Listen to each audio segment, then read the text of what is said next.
All right. Ah. What is that? What is that? Where's my microphone? There it is. What's everybody up to?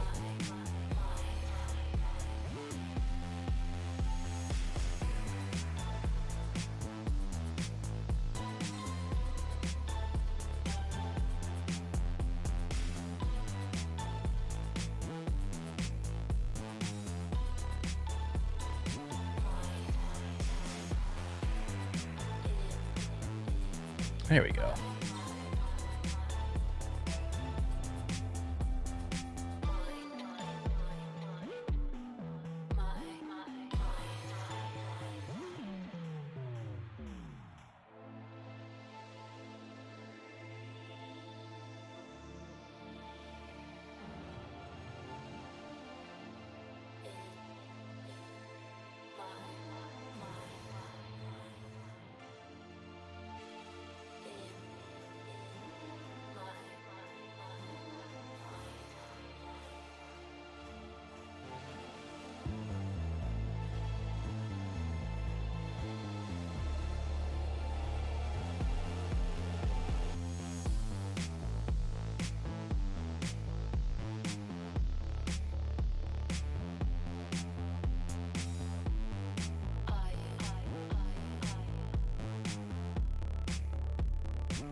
I messed something up.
There we go.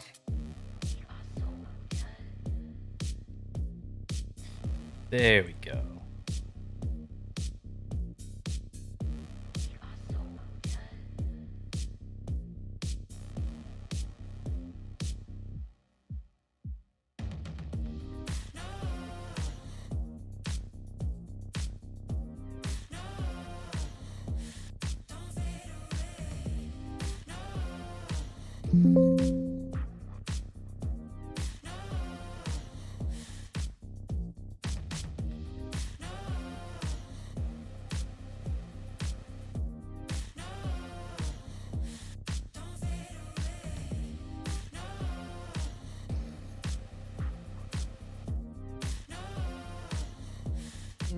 Okay.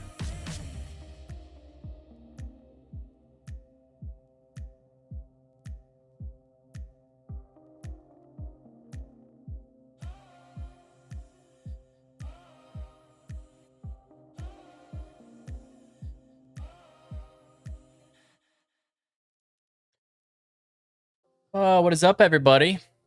What is up? What is up?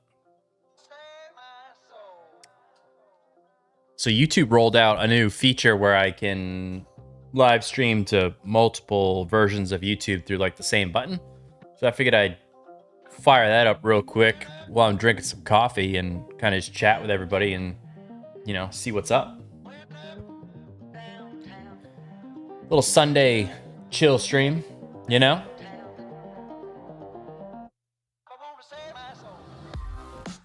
Annoyingly enough, though, like, so I live stream to Facebook too, but it's to my personal profile, and you don't get as many like options when it's a personal profile instead of a business page. So I tried to create a business page, and it just kept giving me some dumbass error. So, you know, it kind of is what it is with that. It's unfortunate.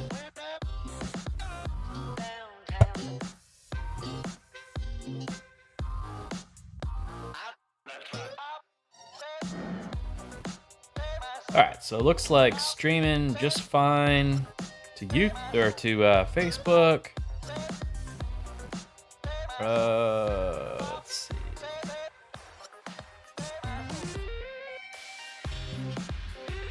Let's check this shit out.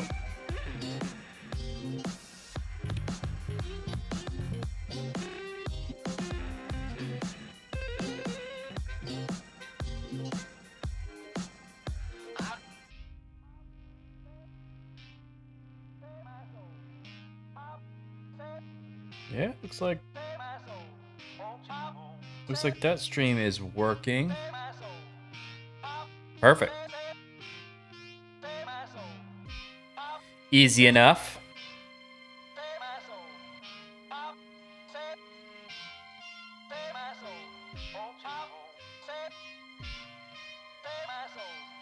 I'm curious to see. Yeah, because OBS is giving me an error. Well, not an error, but it's a suggestion that my bitrate is too high. Shh. My bitrate's too high. Come on now. Come on now.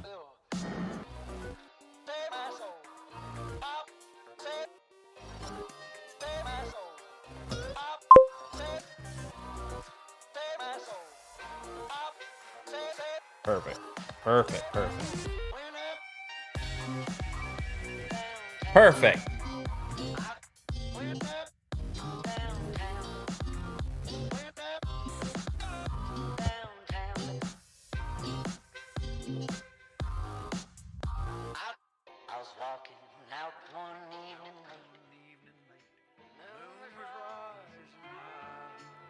How's everybody's Sunday doing, huh?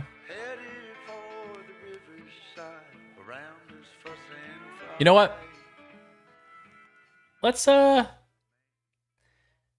off the new. Let's show off the new background layout here. Let's react to some stuff. Just for a little bit. Pause the music. We'll just run through some shorts. We'll just run through some shorts to see see what's interesting.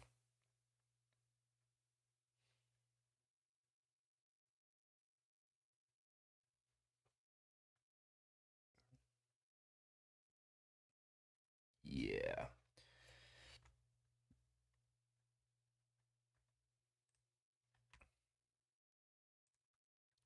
Need to hear them. Great. I don't know if people realize that 10 to 15% of the entire economy is energy, and it weaves its tentacles through everything else. So $5 gas affects the bread truck who's delivering the bread, and that affects the cost of the bread then. And so getting that plentiful changes everything. I don't know if people realize that 10 to 15% of the entire economy is energy, and it weaves its tentacles through everything else. So I just pulled up, and I have about 10 seconds from the time that garage closes till my wife opens that door and asks what I'm doing. Watch. 3, 2, 1. I knew it. What are you doing? So I just pulled up, and I have about who knows 10 seconds from the time that garage closes till. Here's what you need to learn about relationships. There's people out there that want to keep you close enough so they don't lose you, but they want to keep you further enough away from them so they don't have to choose you. Ooh. Okay? That's how these people waste your time. Damn. A constant push and pull. Not Says choosing, the person not just losing. bed rotting. What's the practical use of jujitsu? Well, if you and I were in a fight, that would kill you. What's the practical use of jujitsu? Well, if you and I were in a fight, that would kill you. What's the Like, it's, I mean, you know, nothing's a given, right? Like, shit happens or whatever, but I will tell you that there is like a certain level of confidence that comes from knowing, like Joe is saying, that if, you know, shit really did hit the fan, like, you can handle yourself physically. And usually that makes people opt to not be violent, right? Because it's like you don't have to prove anything to yourself. And once you don't have to prove anything to yourself, I think that kind of makes you much calmer, much smoother, you know, even keel. But there is something like on a primal level, like if you're sitting in a room, like interviewing for a job interview, and you might be like intimidated by the people because they hold a certain position of power over the top of you in this organization, it does sort of even the playing field in as far as it comes to like your nervous system, because you're looking across the table at these other individuals, and you know that if, you know, this was the apocalypse or something like that, that the power dynamic would be flipped and you would be the one having power over them, because, you know, you could physically impose your will. Under technical skills, again, you've just listed the word yes. Okay? Under education, you said, Past jobs, you put for sure. What does that mean, man? Under technical skills,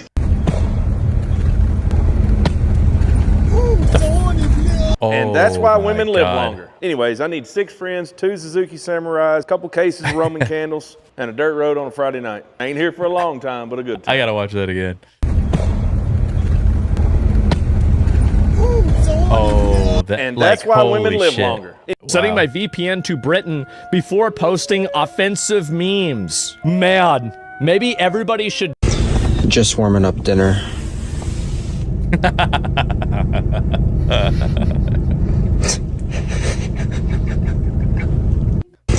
Just warming up dinner. She looks like a lot of fun.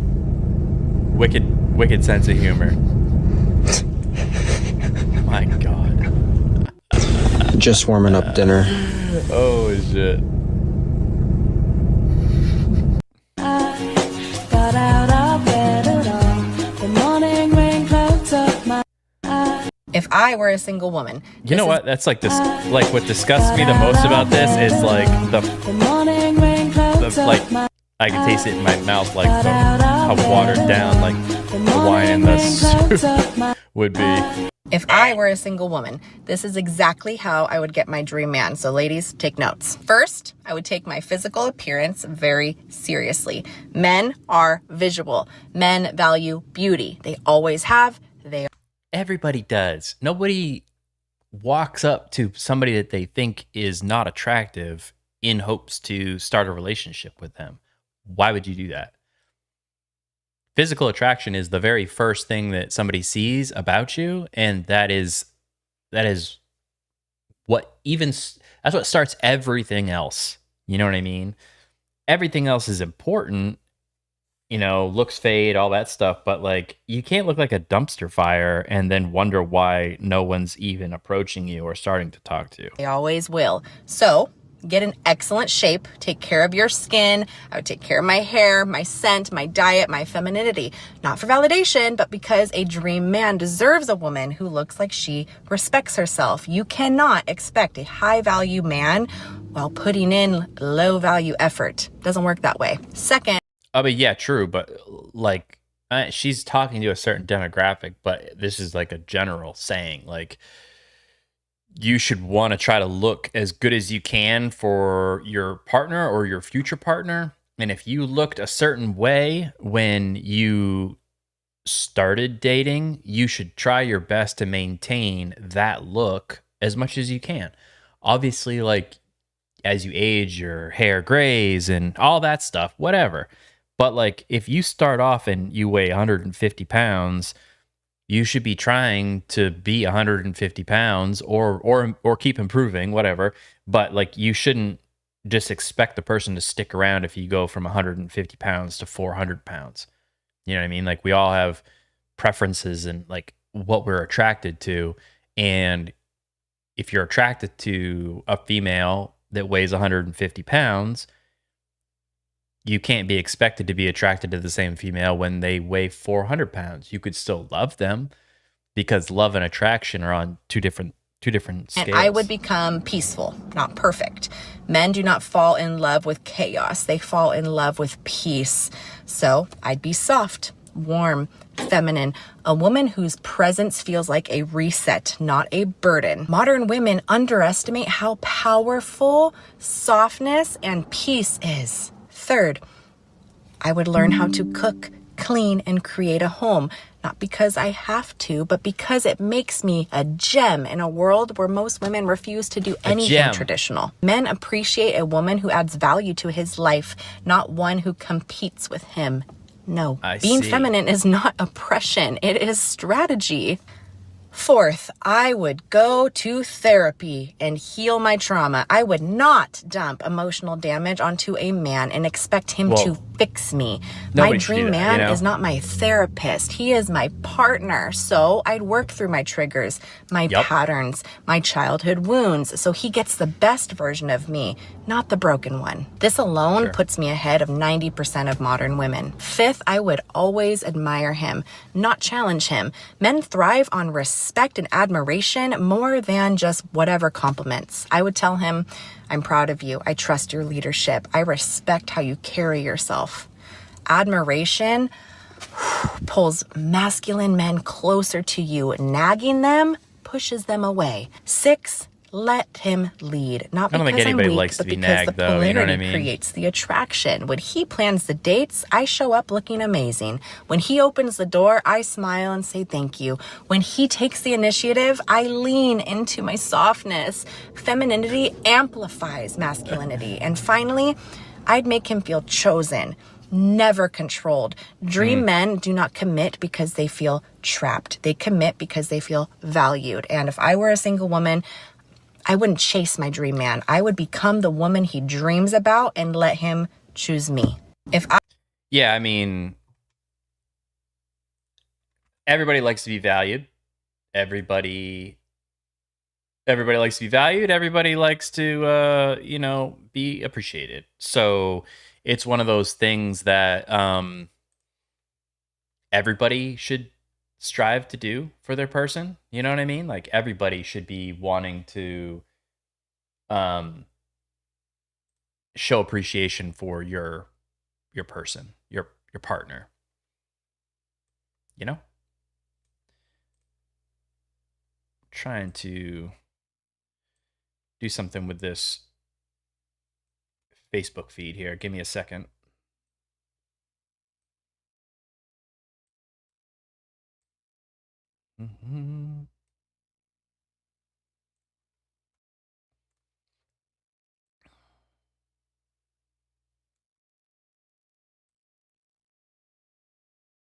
There.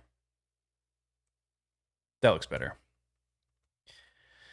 I wonder if the bit rate thing that it's warning me about is causing YouTube not to push it out to like shorts or whatever. Like, I wonder if I have to downgrade the bit rate now that it's putting them in, you know, one stream. I'm not sure.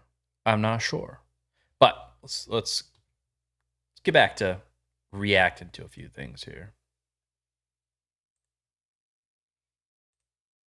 All right, that's that.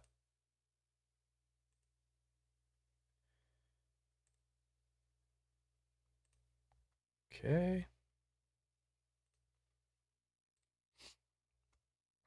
I had a drug problem in high school. Now this is my new one, and it's a lot more expensive. I think I'm gonna start doing drugs again. Yeah, for real. I had a drug problem in high school. Now this Shooting is my new one. Very expensive. And it's a lot more expensive. I think I'm gonna start doing drugs again. It's still very fun. Not everyone can smile more, okay? Like, some people are dealing with shit. I'm sorry, dude. And I come on here and I'm like trying to like be entertaining for you, but I'm miserable inside, and like, I don't know, I don't feel like I'm respected at all.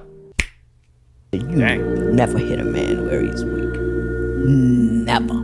It could be true, it could be real, but you don't hit him where he's weak, because it'll turn around on you. You can get him to do what you need him to do, but you never hit a man where he's weak, because they never forget it.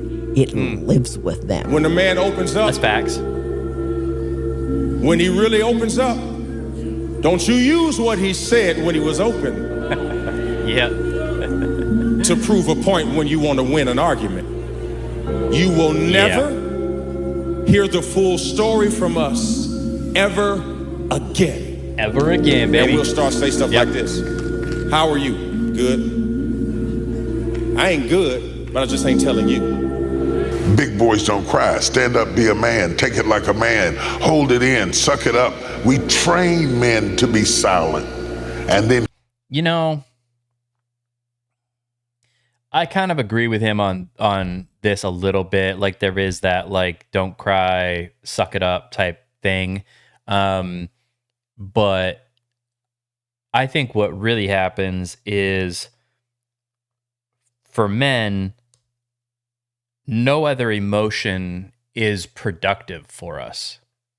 Like, if we show or we walk around telling people that we're sad or we're depressed or any of those negative emotions, most of the time, the world is like, yeah, we don't care, right? No one's like jumping up and down to start support groups for us, you know? So I think we learn sort of like fairly early on that like really there's no point in those emotions. And so the other emotion is anger. And anger is a motivator, right? That chip on your shoulder a lot of times comes from anger. So it's like, well, I could sit around and act like I'm sad or talk to people and tell them I'm sad, but it's not really going to do anything. You know what I mean? It's not really going to solve my situation. And since most of the world is like, men need to pull themselves up by their bootstraps, it's like, no one's going to do that for me. So I better not really spend a whole lot of time being sad. I better switch it over and be angry that no one's going to be there to help me, because that anger will help me get the motivation to put the fire under my ass to get out of this situation that I'm in that was making me sad. So, yeah. Crave them to speak. That's why we die quicker than you, because we don't talk. We just disappear. Not everyone can smile more, okay? Like, some...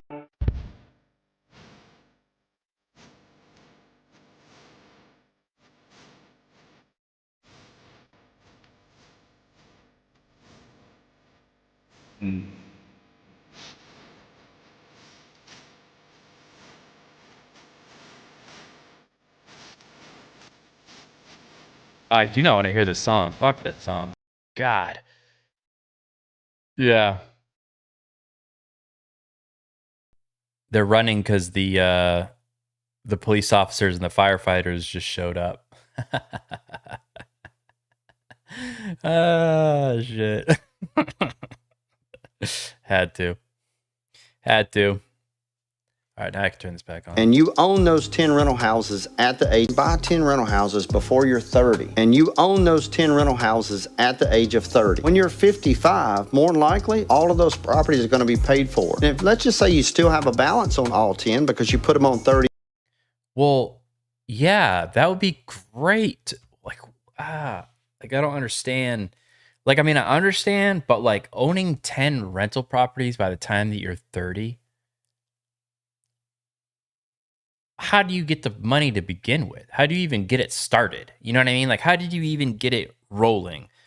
And sometimes when I listen to these channels that talk about motivation and money and finances and stuff like that, I agree with everything they're saying, except the beginning, the starting point is always super unrealistic and it's super vague. Yeah, I agree. You should own 10 rental properties by the time you're 30, but where do you come up with the money for the first one? Oftentimes, somebody gave you the money or loaned you the money. What if you don't have anybody that has any money to loan? You know what I mean? How do you get there? Your notes, you can sell off more than likely 2 or 3 and pay the rest off. So now you're sitting there with 7 homes paid for that you have tenants in and you have cash flow coming in every month. So think about that. If you literally had 7 rental properties making you $2,000 a month, that's $14,000 a month. That's called financial freedom. What are you doing, guys? You're dumb. Just go buy 10 houses before you're 30. It's a simple wealth hack. But what Jeff Bridges is not taking into account here is risk. I knew it, dude. I knew something was going on. Buy 10 rental houses before you're 30. I mean, more than just risk. Oh my God. People think it's no big deal to hang out with idiots, but the problem is you're absorbing their energy. And instead of hanging out with really cool people and you absorb their energy and everybody gets out of there feeling fucking great. Yeah. What a good time. What a good time. They just suck the energy. They suck it and they make it about them and they get negative and they're fucking passive aggressive and weird or whatever it is. It's I don't want to deal with him anymore, man. Yeah. You eventually shed those people. You should because they are energy. Yeah. That's why I'm always very particular about who I hang out with. Mm-hmm. People think it's no big deal to hang out with idiots, but the problem is you're absorbing their energy. Yeah, man. And instead of hanging out with really cool people. Yeah. I mean, everybody wants to hang out with really cool people, right? That is kind of the whole point. It's kind of the whole point.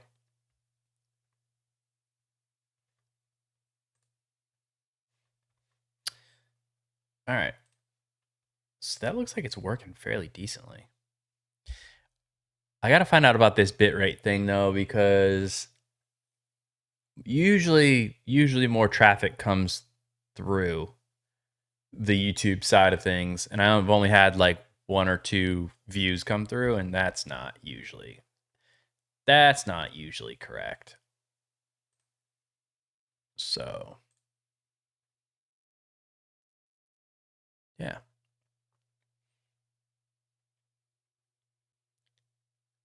Facebook looks good though. Like I said, I can't pull the chat in, which is really annoying. I would love for it to pull in, but it just doesn't. It just doesn't, unfortunately, which is super annoying. But it is what it is. So right now, I have a window open that is the the YouTube chat, and then I'll have another window open that's Facebook. And then this brings me to another thing though. Now that before, what I was having to do was I was streaming to YouTube horizontal and vertical and Facebook. So now that YouTube is taking the 2 streams and putting it into one for me, I think I could add another source that I'm streaming to. So like maybe I'll stream to Kick or something like that. So then I can stream to Kick, YouTube, and Facebook, and then go from there, because it's like kind of offloaded some of the stress for that the computer was having to do. So cool. That's pretty sweet. I like that. I'm a fan of that for sure. But yeah, cool. Cool. All right. Glad I got to test that. Got to test out a couple of the scenes I have going on too. So, all right. So I'll jump on maybe a couple times throughout the week to test things, but the just like the thing says, it's always going to be Facebook or the streams are going to be every Thursday, 8 p.m. Eastern Standard Time. So that's where we like actually have topics to chat about and stuff like that.